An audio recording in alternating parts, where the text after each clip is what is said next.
Hello बच्चों, let's read this question. The question says, question में पूछा गया put the following phrases to given इनको प्रॉपर ऑर्डर में रखना है हमें टू डिस्क्राइब क्या अगर होता है न्यूरोमस्कुलर जंक्शन पे टू ट्रिगर मसल कॉन्ट्रैक्शन। तो फ्रेजेस गिवन है receptor sites on circular nerve impulse, release of calcium ions from sarcoplasmic reticulum, neurotransmitter acetylcholine release होता है, सार्कोमियर शॉर्ट होता है, synaptic cleft, spread of impulses over sarcolemma on T tubules. तो basically इनको हमें proper order में जो है हमें रखना है, देन जो है करेक्ट सीक्वेंस वाला ऑर्डर हमें करेक्ट सीक्वेंस वाला ऑप्शन हमें सेलेक्ट करना है।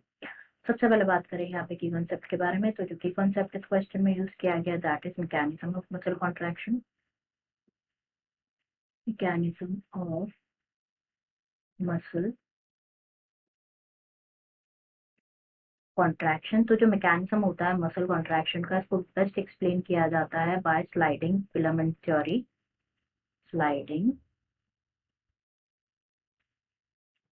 Filament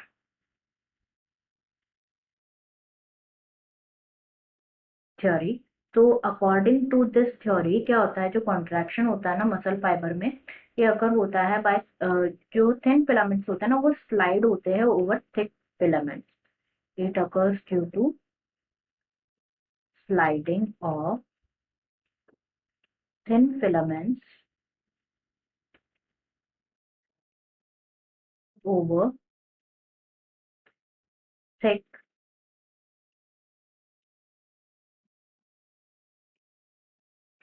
filaments. तो क्या होता है बेसिकली, जो मसल कॉन्ट्रैक्शन है ना ये इनिशिएट होता है by signal which is sent by central nervous system के थ्रू। सिग्नल सेंड होता है जिससे ये मसल कॉन्ट्रैक्शन जो है इनिशिएट होता है बाया मोटर न्यूरॉन। मोटर न्यूरॉन, तो जो मोटर न्यूरॉन है अलोंग विथ मसल फाइबर से कनेक्ट होते हैं एंड ये कॉन्स्टिट्यूट लेके फॉर्म करते हैं मोटर यूनिट। मोटर यूनिट, तो जो मोटर न्यूरॉन होता है ना अलोंग विथ मसल फाइबर से कनेक्ट होते हैं, जैसे कि हमने देखा ये कनेक्ट होते हैं to form what, to form motor unit. And जो जंक्शन होता है ना between motor neuron and sarcolemma, junction between motor neuron and sarcolemma, उसे क्या कहा जाता है, सार्कोलेमा ऑफ मसल फाइबर, उसे कहा जाता है न्यूरोमस्कुलर जंक्शन। न्यूरोमस्कुलर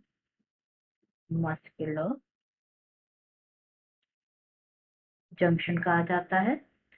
और मोटर एंड प्लेट, तो जो न्यूरल सिग्नल है जो कि पहुंचता है इस जंक्शन पे, ये क्या रिलीज करते हैं, ये रिलीज करते हैं न्यूरोट्रांसमीटर का रिलीज होता है। Because of that neuro transmitter जो है रिलीज होते हैं, नेमली एसिटाइल कोलिन। एसिटाइल कोलिन जो कि जनरेट करते हैं एक्शन पोटेंशियल को इन दी सार्कोलेमा। क्या होता है, जो एक्शन पोटेंशियल है वो जनरेट होता है इन दी सार्को लेमा में, एंड ये स्प्रेड होता है through the muscle fibre, and जिसकी वजह से क्या होता है, रिलीज होता है कैल्शियम आयंस का। कैल्शियम आयंस जो है रिलीज होता है इनटू दी सार्कोप्लास्ट। सार्कोप्लास्ट में कैल्शियम आयंस रिलीज होते हैं। जैसे जैसे जो कैल्शियम आयंस का जो लेवल है ये इंक्रीज होता है, तो ये जो कैल्शियम आयंस है ये क्या होते हैं, ये बाइंड होते हैं विद दी सब unit of troponin. With the सब unit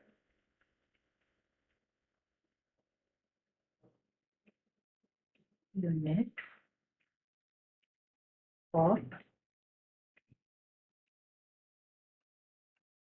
troponin on the actin filaments and thereby remove होता है जो active sites, thereby remove the masking active sites for myosin। now यहाँ पे statements अगर हम देखें तो ये जो phrases हमें given है ये हम देखें तो क्या होता है बेसिकली, जैसे ही नर्व इम्पल्स जो एक्शन पोटेंशियल है ये फॉर्म करते हैं, जिसके हमने देखा ये फॉर्म करते हैं मोटर न्यूरॉन जो है अराइव होता है via axon at neuromuscular junction. तो सबसे पहले यहाँ पे फर्स्ट जो होगा in order that will be second जो कि है nerve impulse, then the next will be fourth जो कि given है यहाँ पे न्यूरोट्रांसमीटर एसिटाइल कोलिन जो है रिलीज होता है। next will be synaptic cleft, synaptic cleft क्या होता है, जो एसिटाइल कोलिन है ना, ये रिलीज होता है into the nerve muscle gap में रिलीज होता है, that is synaptic cleft, that's why the third one is synaptic cleft. उसके बाद जो है आएगा रिसेप्टर साइट्स ऑन सार्कोलेमा। तो क्या होता है बेसिकली, जो एसिटाइल कोलिन है ना, ये डिपोलराइज करता है पोस्ट सिनेप्टिक मसल्स सेल्स को, जो सार्कोलेमा के जो postsynaptic muscle cell sarcolemma होता है ना, उसको डिपोलराइज करते हैं, एंड देन एक्शन पोटेंशियल जो है सेटअप होता है।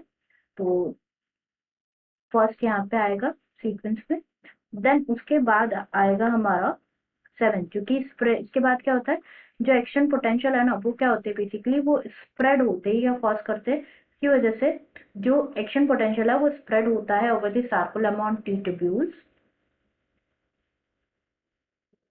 देन थर्ड क्या होता है, जैसे कि हमने देखा था कैल्शियम आयन रिलीज होते हैं कहाँ पे, सार्कोप्लाज्मिक रेटिकुलम में, विल बी